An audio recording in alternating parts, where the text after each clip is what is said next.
Hal ini dikeruhkan lagi dengan penahanan kumpulan rock yang terlibat dengan penyalahgunaan dadah dan juga kegiatan ajaran sesat ketika itu. Aliran muzik rock juga dikaitkan dengan agenda Yahudi dan syaitan yang bertujuan merosakkan minda anak muda.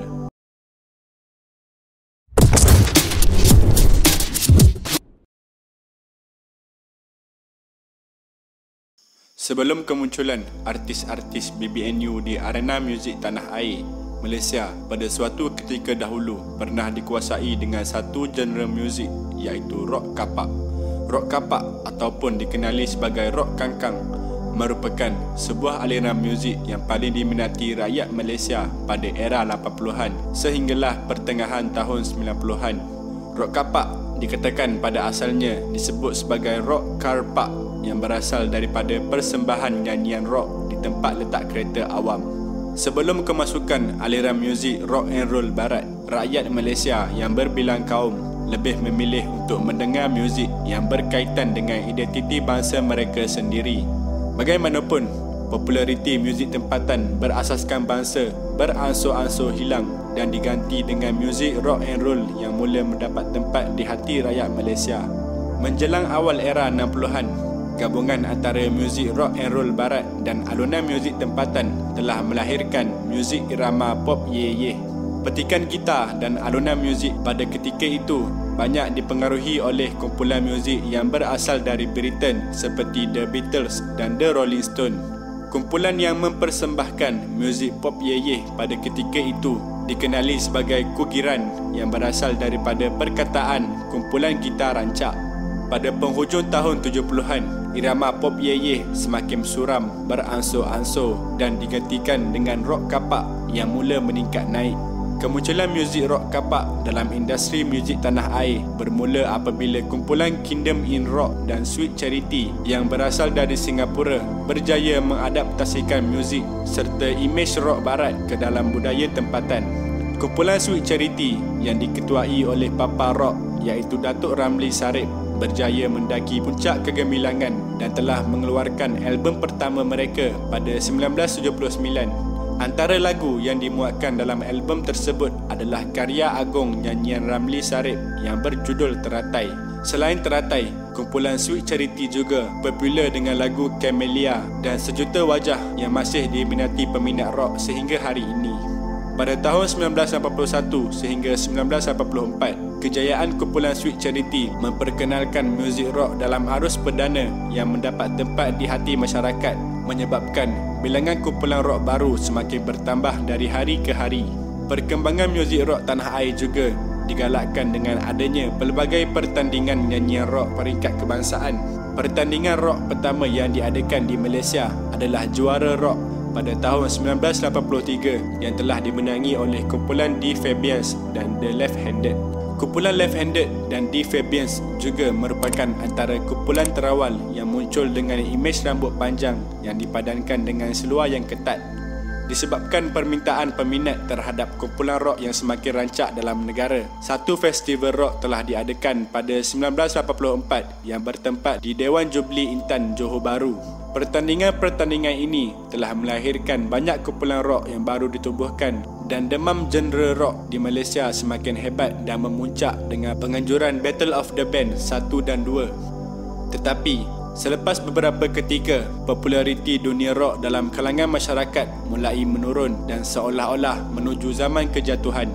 Kumpulan Sweet Charity yang merupakan kumpulan terawal mempersembahkan muzik rock semakin kurang popular dan album terakhir mereka, Berita Gempa, tidak mendapat sambutan yang hangat.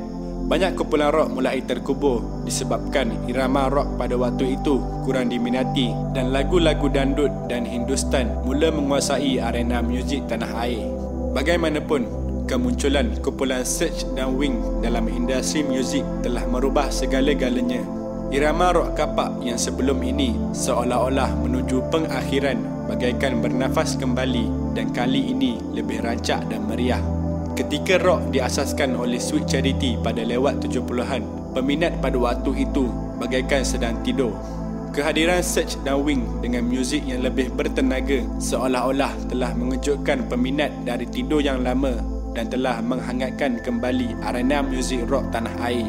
Dengan susunan muzik yang mantap ditambah dengan vokal yang bertenaga, pertaruhan Wings untuk mengeluarkan album pertama mereka yang berjudul Belenggu Irama telah membuahkan hasil apabila album ini mendapat sambutan yang hangat.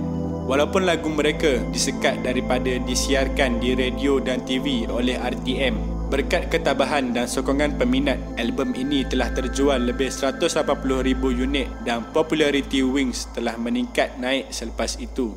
Lagu-lagu Wings seperti Belenggu Irama dan Intanku Kesepian antara lagu yang menjadi kegilaan dan siulan remaja Malaysia pada ketika itu.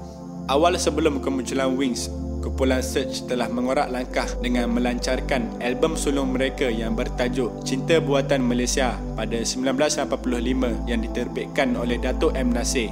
Album ini memuatkan lagu-lagu popular Search seperti Kejora, Isi dan Kulit dan Cinta Sepi. Disebabkan kejayaan album pertama mereka, Search telah mengeluarkan 2 lagi album iaitu Langit dan Bumi dan Mentari Merah di Ufuk Timur pada 1987 yang dianggap sebagai album terbaik mereka sepanjang zaman.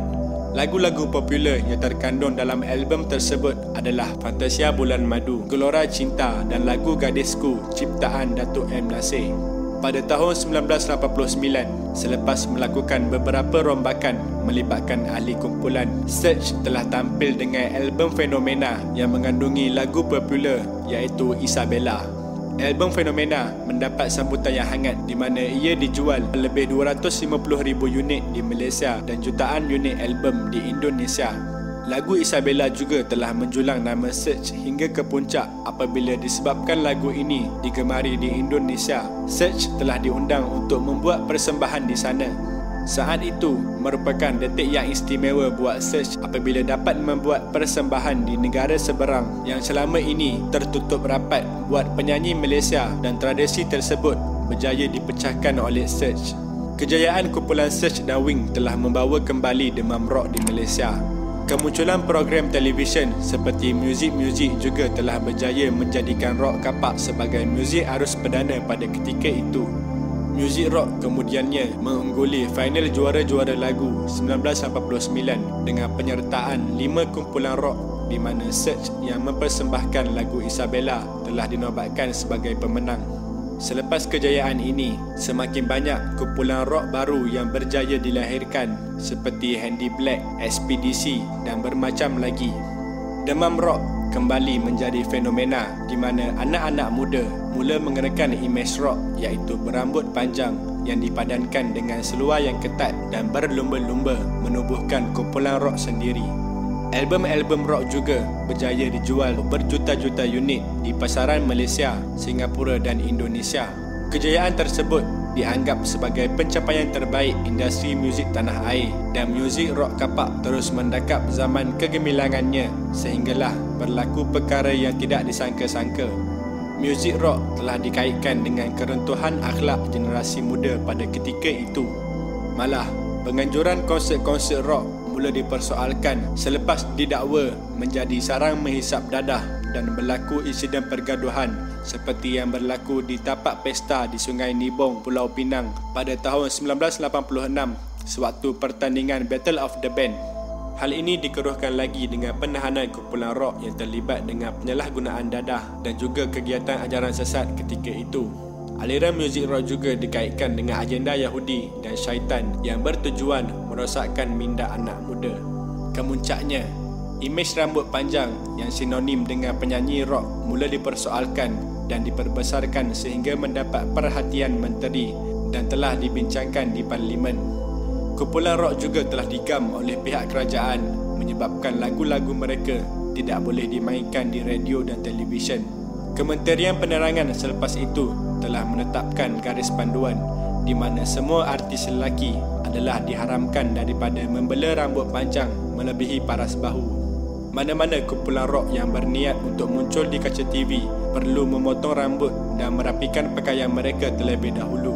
Pada mulanya, kesemua mereka enggan berbuat demikian kerana imej rambut panjang sememangnya menjadi identiti penyanyi rock. Walaupun penampilan mereka diharamkan pihak kerajaan, perkara itu tidak memutuskan sumber pendapatan mereka. Kumpulan-kumpulan rock masih mampu menjana pendapatan melalui persembahan di majlis-majlis dan fanfare yang dihadiri ribuan peminat.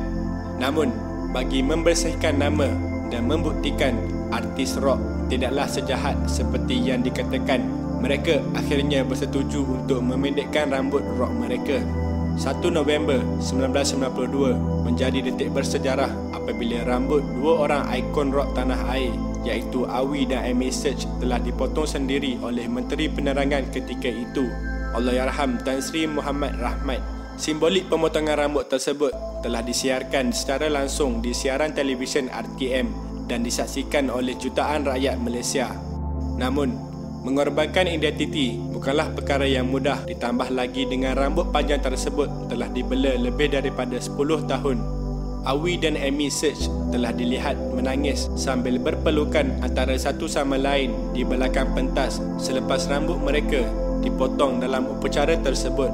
Sejak peristiwa hitam itu, populariti kumpulan rock telah menjunam turun dan arena muzik rock tanah air menjadi malap dan gelap gelita.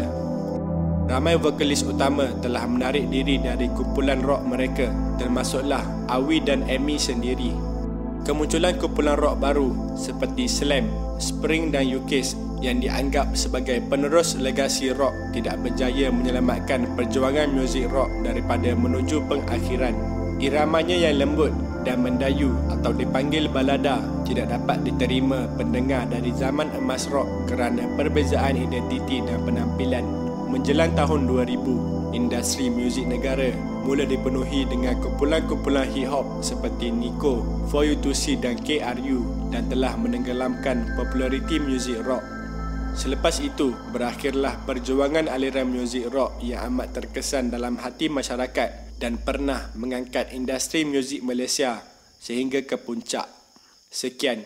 Terima kasih kerana menonton.